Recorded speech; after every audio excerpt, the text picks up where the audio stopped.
right. Good morning, America. You're joining us in our second segment of 4 this morning. You know, we wanted to take a look at what's happening over there in the Ukraine.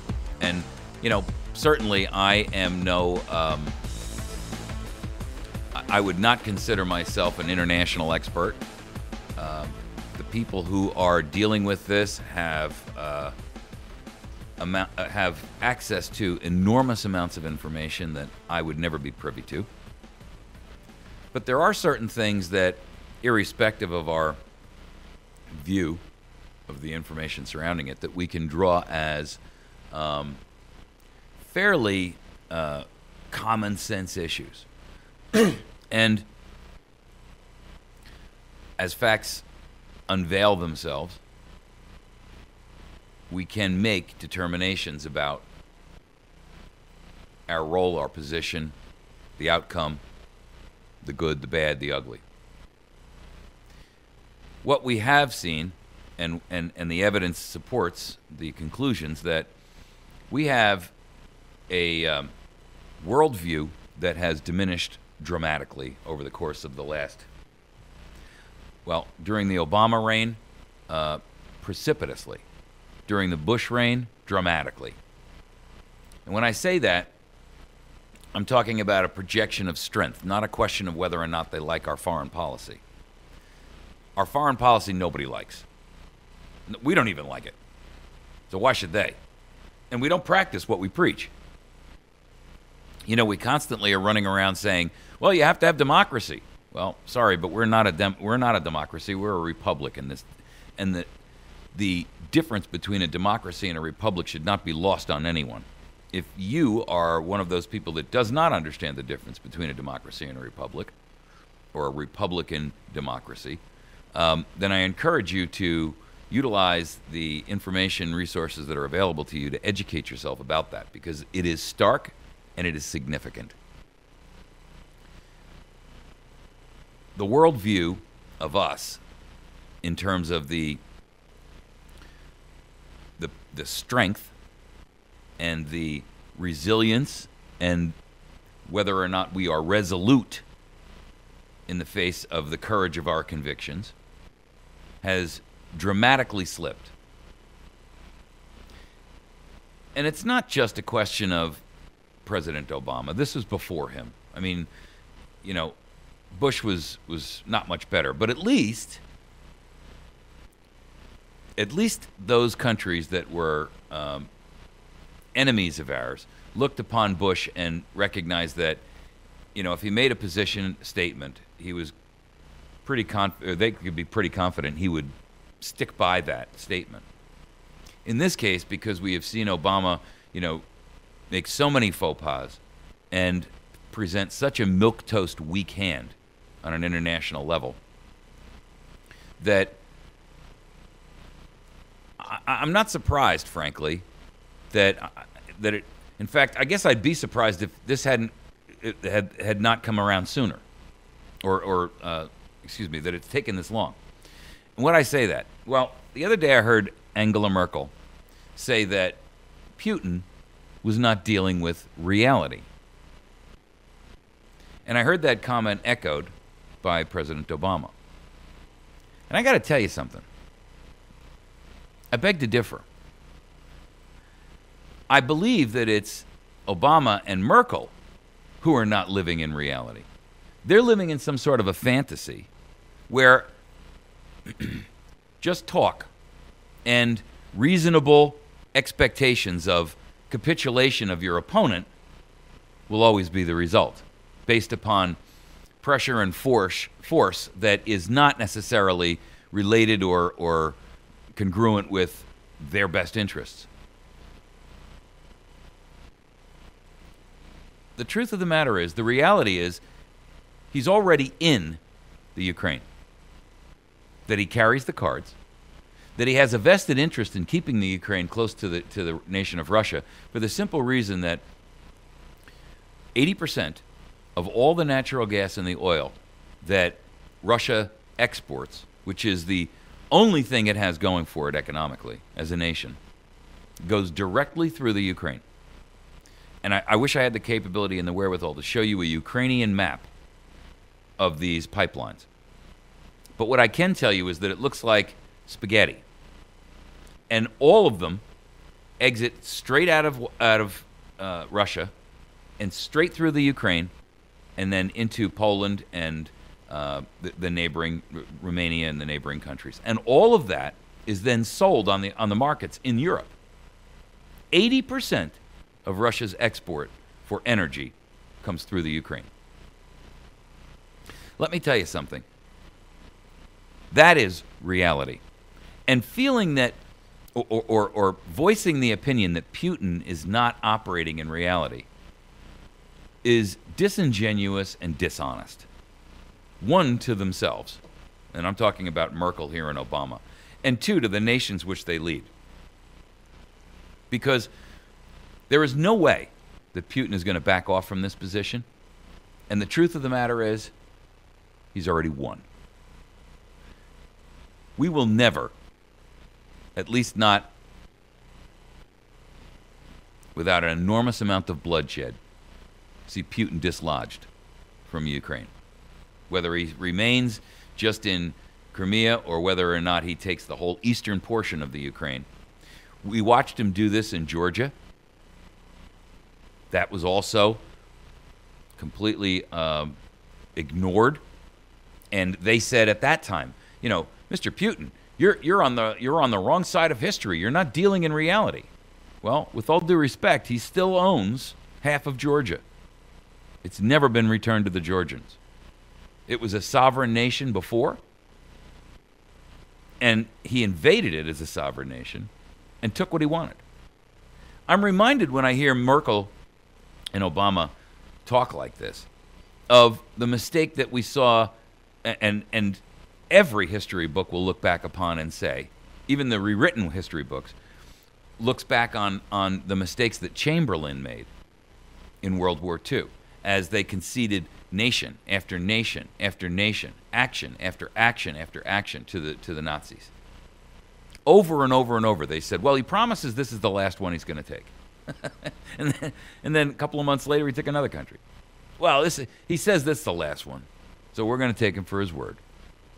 In the meantime, these statists have absolutely no concern or respect for the people who are living underneath these tyrannical moves, whether they're Putin's or whether they were the Nazis. He's already deployed into Crimea.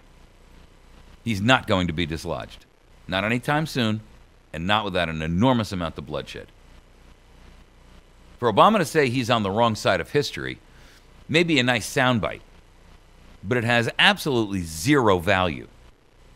And the truth is, this shows another epic failure of not only Obama, but the United States foreign policy as a general rule. You know, back in 2008, when he invaded Georgia, right after that, Obama became president, right? I mean, the election was in 2008, but he didn't actually take office until 2009. And Hillary Clinton, immediately tried to step in under the Secretary of State mantle, and Obama tried to essentially push that off and say, well, it wasn't really under my administration, it was under Bush. But no matter how you look at it, he still has half of Georgia. And these were independent sovereign nations or independent countries. They allowed Russia to keep that. And when they came in, if ever there was a time for a strong arm to say, stop right there, you're going to return that back to Georgia, or you're going to have to deal with the United States as a nation protecting the sovereignty of the little guy. The minute that he sensed that they were unwilling to do that, And they weren't. Hillary ran over there and immediately, first of all, Obama went on his apology tour, if you recall, and Hillary immediately ran over there and licked the boots of their Russian foreign minister.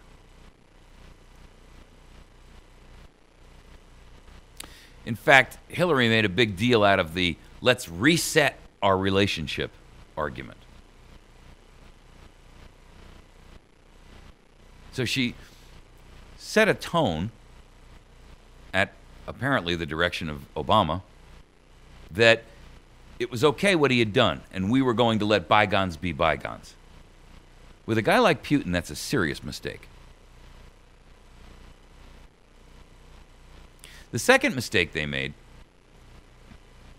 was showing Medvedev, who was at the time the president, right? If you remember the course of events, Putin was the president, then he stepped down, and his hand-picked successor, Medvedev, came in. And then after that, Putin became president again. And during that conversation where Obama stated in a hot open mic, specifically he was talking about missile defense and removing the missile defense shield that we'd had in Poland and other European countries, that I understand this is my last election. After this next election, I'll have more flexibility, and don't worry about it. We're going to take care of this. Transmit this off to Vladimir Putin.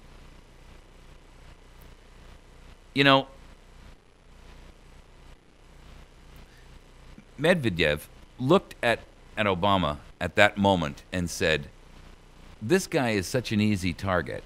We can hit him with our eyes closed. We can hit him with our eyes closed.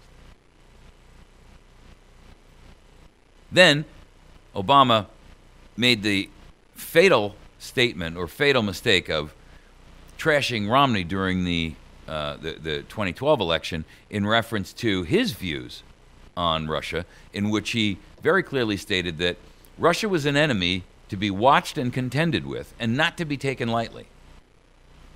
And Obama actually was mocking of that, saying, hey, the 80s want their foreign policy back. In other words, hey, your village called, they want their idiot back.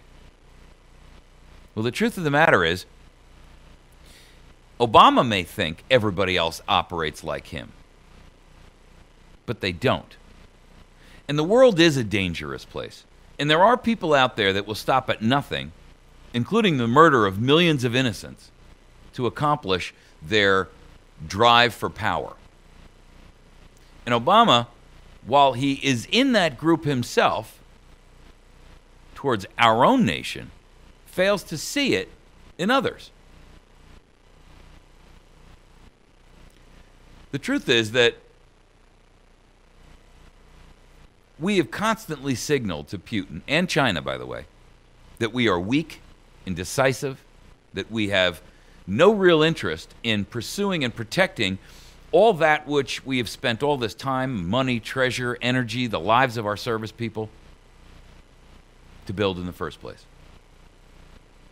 And it reminds me of the problems we had during the Vietnam War, where we would go in there and we would charge up Hamburger Hill, called Hamburger Hill because of the total slaughter that associated with our troops, to get to the top, to plant the flag in there, and literally in 24 hours to turn around and march off the hill and give it right back to the enemy. I mean, what was the point?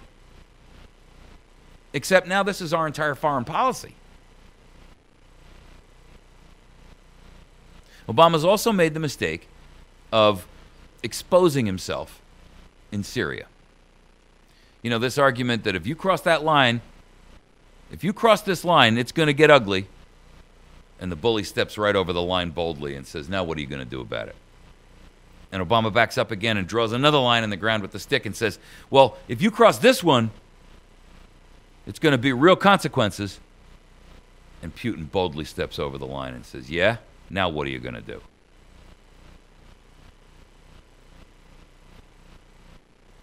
The truth is, he knows that Obama is either afraid or a darn fool. He knows he's weak. And that's a serious mistake to make in the face of a guy who has global intentions and the the physical means to accomplish that. No one at this point should overlook Putin's origins or his intentions. He comes from the KGB. He is a ruthless man who would, I mean, assuming for argument's sake he thought he could get away with it without a camera or something else, he'd be happy. And I have no doubt at all that Putin is a man who has taken other men's lives. He has no problem, and we've seen it from his own examples, causing collateral damage, waging war on his own citizens. I mean, why would you doubt him at this point? If any man who is capable of waging war on his own citizenry to achieve some political end is certainly guilty or capable of waging war on non-entities who he considers to be collateral damage. Iran was another major faux pas. You know, Russia and Iran are allied, if you will. And it's funny that the lineup of allies of Russia are all of the enemies of the United States, spoken of or otherwise. And the idea of what's been going on here with this nuclear ambitions of Iran, and I don't care whether you stand on these issues or not, I'm just drawing the comparison here between Putin and how we have misjudged him. Out of incompetence, ineptitude, and impotence. And I don't say we as a nation, but I am talking about our leadership. And by the way, this is not limited only to Hillary Clinton and Barack Obama. Hillary because she was the Secretary of State, Barack because he is the President of the United States. But this is also directly tied to every member of Congress. They are the leadership that should be, for all intents and purposes, evaluating the risks and coming up with strategies that position us in a favorable light. And they have completely and utterly failed. Iran is such a joke. They sound like a bunch of bickering kindergartners. They can't figure out a strategy. And it's embarrassing, to be perfectly blunt.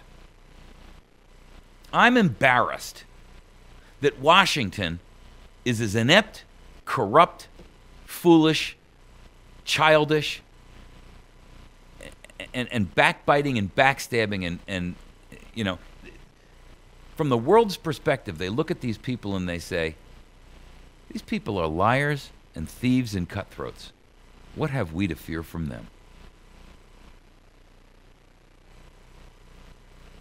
And finally, the issue of the gutting of their own nation.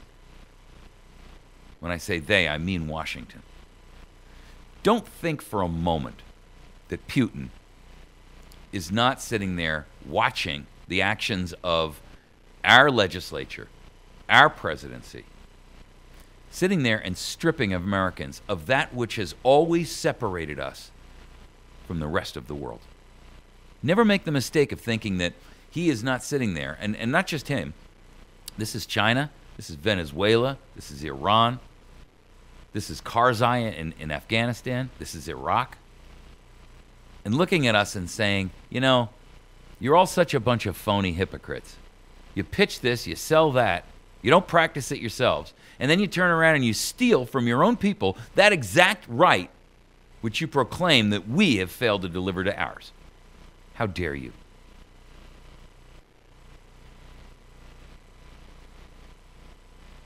The truth is that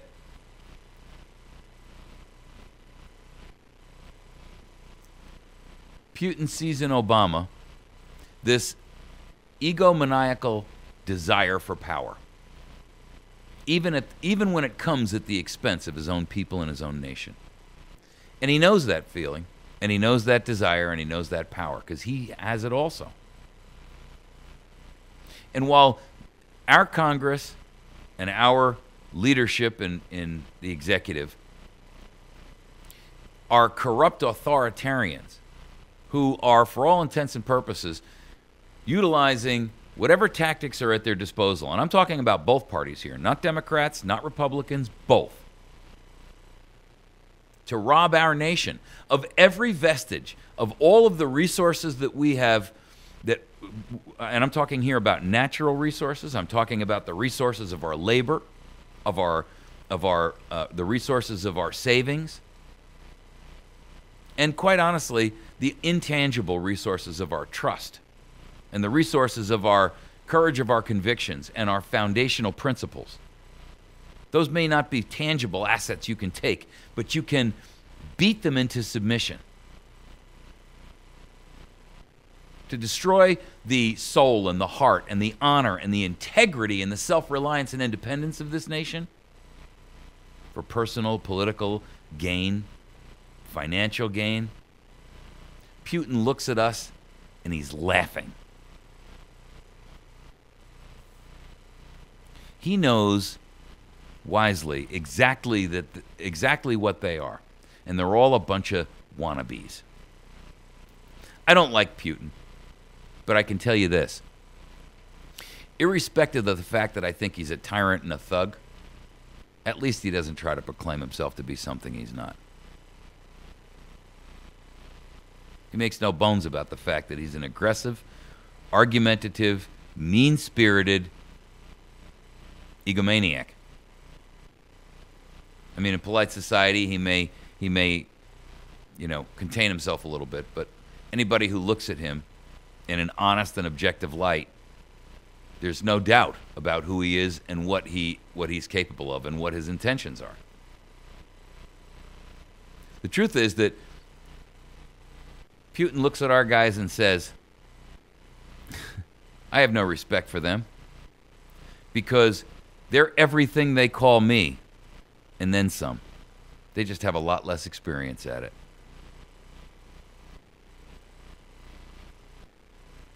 That's a shame. Because it's a legacy that long after Obama and Hillary Clinton and the likes of John Boehner and Lindsey Graham and the likes of John McCain and the likes of Pelosi and Schumer and Reid, long after they're gone, our nation will reel from the damage they've done. It's shameful because we are going to be left with the legacy of their tyranny, their abuse, their corruption, their coercion, and their unbridled desire for personal power. It's unfortunate that 315 million people are going to pay for the benefit of a few thousand. We're going to take a break. When we come back, we're going to throw out a critical thinking exercise on this Ukrainian issue, and I want you to evaluate it from a different light, a different perspective. I want you to step away from the position you normally occupy and walk 45 degrees to the side and look at it again, objectively. We're going to throw an idea and a scenario out there that'll help you to evaluate it a little bit. I think it's a good exercise because it helps you to challenge your own thinking, your own beliefs, and your own opinions, and question them while at the same point in time arriving at conclusions that ultimately will encourage you to see things in a new light on an ongoing, consistent basis. We'll be back in just a minute. You're listening to America's Voice right here, right now.